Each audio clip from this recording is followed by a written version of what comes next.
Pourquoi je raconte cette histoire?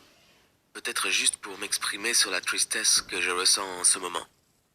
Je m'appelle Arthur et j'ai 16 ans. Mon histoire concerne une fille que j'aime mais qui se souvient de rien de ce qui s'est passé entre nous. Et je ne peux absolument rien y faire. Écoute mon histoire. Il y a environ un an, une nouvelle élève de Hong Kong est arrivée dans notre lycée. Les échanges internationaux d'étudiants étaient assez courants. C'est pourquoi personne n'a prêté attention à elle. Sauf notre CPE, bien sûr. Il m'a demandé de la superviser pendant un certain temps, afin de l'aider à s'adapter à son nouvel environnement. J'ai de bonnes notes et j'ai une réputation au lycée. Et bien sûr, je voulais la maintenir, alors j'ai accepté avant même d'avoir rencontré la nouvelle élève. Notre invitée de Hong Kong s'appelait Lin. Facile à retenir, n'est-ce pas?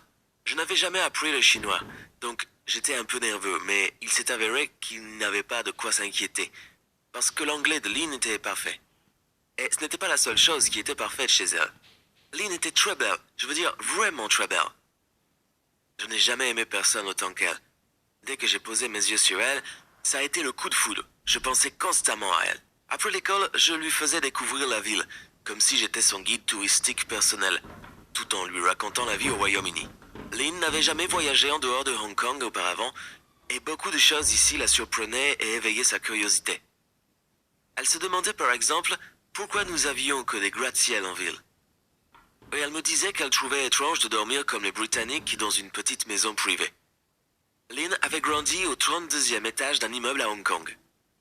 Sur le chemin du retour, j'étais obsédé à l'idée de revoir Lynn. Je passais en revue nos conversations dans ma tête. Je me souvenais de son accent mélodieux et je raffolais de son sens de l'humour et de sa perspicacité. Oui, je peux dire, sans le moindre doute, que j'étais fou amoureux. J'ai vite demandé à Lynn si elle voulait sortir avec moi, et elle n'a pas dit non. Lynn a été la première fille que j'ai embrassée de toute ma vie. Mais mon bonheur n'a pas duré longtemps. Un terrible accident nous a détruits. Une fois, Lynn et moi sommes allés dans la périphérie de la ville avec 4 de nos copains du lycée, dans une voiture qui appartenait à l'un d'eux. Le temps était superbe et le week-end devait être merveilleux. Nous avons roulé jusqu'à un petit lac, mais au lieu de nager, nous avons décidé de jouer au volleyball. Nous ne jouions pas très bien, mais nous n'étions pas si mauvais non plus, alors dans l'ensemble c'était marrant. Puis un des mecs a lancé la balle avec beaucoup de force, mais peu de précision, et la balle a frappé Lynn à la tête. Bien sûr, il n'a pas fait exprès, c'était un accident. Mais quoi qu'il en soit, la balle a heurté Lynn si fort qu'elle est tombée et s'est évanouie. Je me suis précipité vers elle, essayant de la réveiller, mais elle était inconsciente. Nous avions tous terriblement peur. Heureusement, l'une des filles a réussi à garder le calme et a appelé les secours. L'ambulance est arrivée et a emmené Lynn à l'hôpital. La mère de Lynn est arrivée d'Hong Kong sur le premier vol disponible. Son voyage lui a pris plus de 13 heures et Lynn était inconsciente. Quant à moi, j'ai passé tout mon temps à l'hôpital, super inquiet pour la fille que j'aimais tant. Le pire, c'est que les médecins ne voulaient même pas que je la voie. Oui, j'étais son copain, mais je ne pouvais pas aller la voir sans la permission de ses parents. Et quand la mère de ma petite amie est finalement arrivée, une chose étrange s'est produite. Il s'est avéré qu'elle ne savait rien de moi.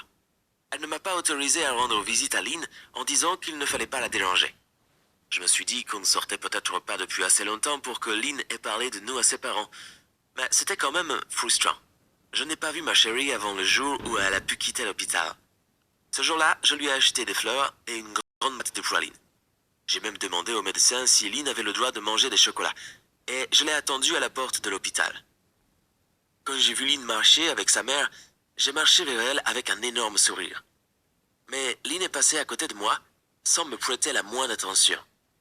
C'est ainsi que ma descente aux enfers a commencé. J'avais peur que la mère de Lynn ne la ramène à Hong Kong après tout cela. Mais elle voulait juste être sûre que Lynn allait bien, et puis elle est rentrée seule. Mais tu sais, j'aurais vraiment aimé que Lynn soit rentrée chez elle avec sa mère. Le truc, c'est qu'après que ma copine ait reçu une balle dans la tête, elle a oublié qu'elle était ma copine. Elle savait qui j'étais, elle connaissait mon nom. Mais c'était tout. Son attitude vis-à-vis de moi était encore plus froide qu'elle ne l'était lors de notre première rencontre. Il me semblait que maintenant, elle me regardait comme si j'étais cinglé. C'est quand même incroyable. Et un cinglé qui ne méritait que quelques mots, mais plus de relations. Ça ne va pas la tête. J'étais choqué et j'avais le cœur complètement brisé. Et je ne savais pas comment je devais me comporter parce que je me souvenais de chaque petite chose.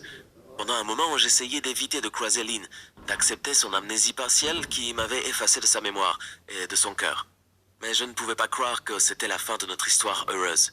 J'étais tellement fou d'elle que j'ai décidé de me battre pour récupérer son amour. J'avais prévu de lui montrer nos photos, mais il s'est avéré qu'il n'y en avait que très peu. Je voulais l'emmener faire une promenade dans la ville où nous nous étions tellement amusés ensemble en espérant que cela lui rafraîchirait la mémoire. Mais elle a décliné mon invitation. Je me suis dit que peut-être nos amis auraient pu nous aider, mais j'ai réalisé que personne n'était assez proche d'elle pour savoir que nous étions un couple. Et ce n'est pas tout. Peu de temps après, Lynn s'est remise en couple avec un garçon du même lycée que nous, qui s'appelait Bob. Il n'était pas du tout comme moi. Il aimait le sport et franchement, c'était un type assez idiot. Je ne comprenais pas comment Lynn pouvait vouloir être avec lui. Avec moi, elle avait toujours quelque chose à dire. Quant à Bob, tout ce qu'il pouvait faire, c'était faire des blagues grotesques puis rire de ses propres blagues. Quand j'ai vu Bob essayer d'embrasser ma copine dans le couloir du lycée, j'ai perdu le contrôle et j'étais prêt à le frapper. Oui, je n'avais aucune chance contre lui, ben, à ce moment-là, je me fichais. Mais Lynn m'a arrêté. Elle m'a crié dessus. Arthur, oh non, il va te tuer, ne fais pas ça. Lynn m'a attiré jusqu'à la salle de classe vide la plus proche, a fermé la porte et m'a fait asseoir à table, habitée par une colère noire. Il semblait qu'elle allait faire un long discours, elle a murmuré « Tu n'as décidément rien compris ». Puis elle m'a dit la vérité. Peux-tu imaginer que cette amnésie dont ma copine souffrait était en réalité un mensonge qu'elle avait inventé à l'hôpital? En fait, Lynn s'était rétablie très vite, mais elle avait demandé à sa mère de m'interdire de lui rendre visite. Pourquoi avait-elle menti? Lynn m'a dit qu'elle n'en pouvait plus de toute l'attention que je lui donnais, et qu'elle imaginait avec angoisse à quel point je rendrais notre rupture difficile. Elle a alors trouvé une solution, simplement arrêter toute communication avec moi pour le reste de son séjour à Londres. Lynn m'a balancé ça un peu comme une grenade. Puis est partie. Et après cela, je suis resté assis seul pendant un long moment. Eh bien, voici mon histoire. Je ne suis qu'un gros romantique trahi avec un cœur brisé, qui n'arrive toujours pas à se remettre de la rupture la plus bizarre de l'histoire. J'attends maintenant simplement que son année à Londres se termine pour qu'elle retourne à Hong Kong. Tu as peut-être un remède pour un cœur brisé, ou tu penses que je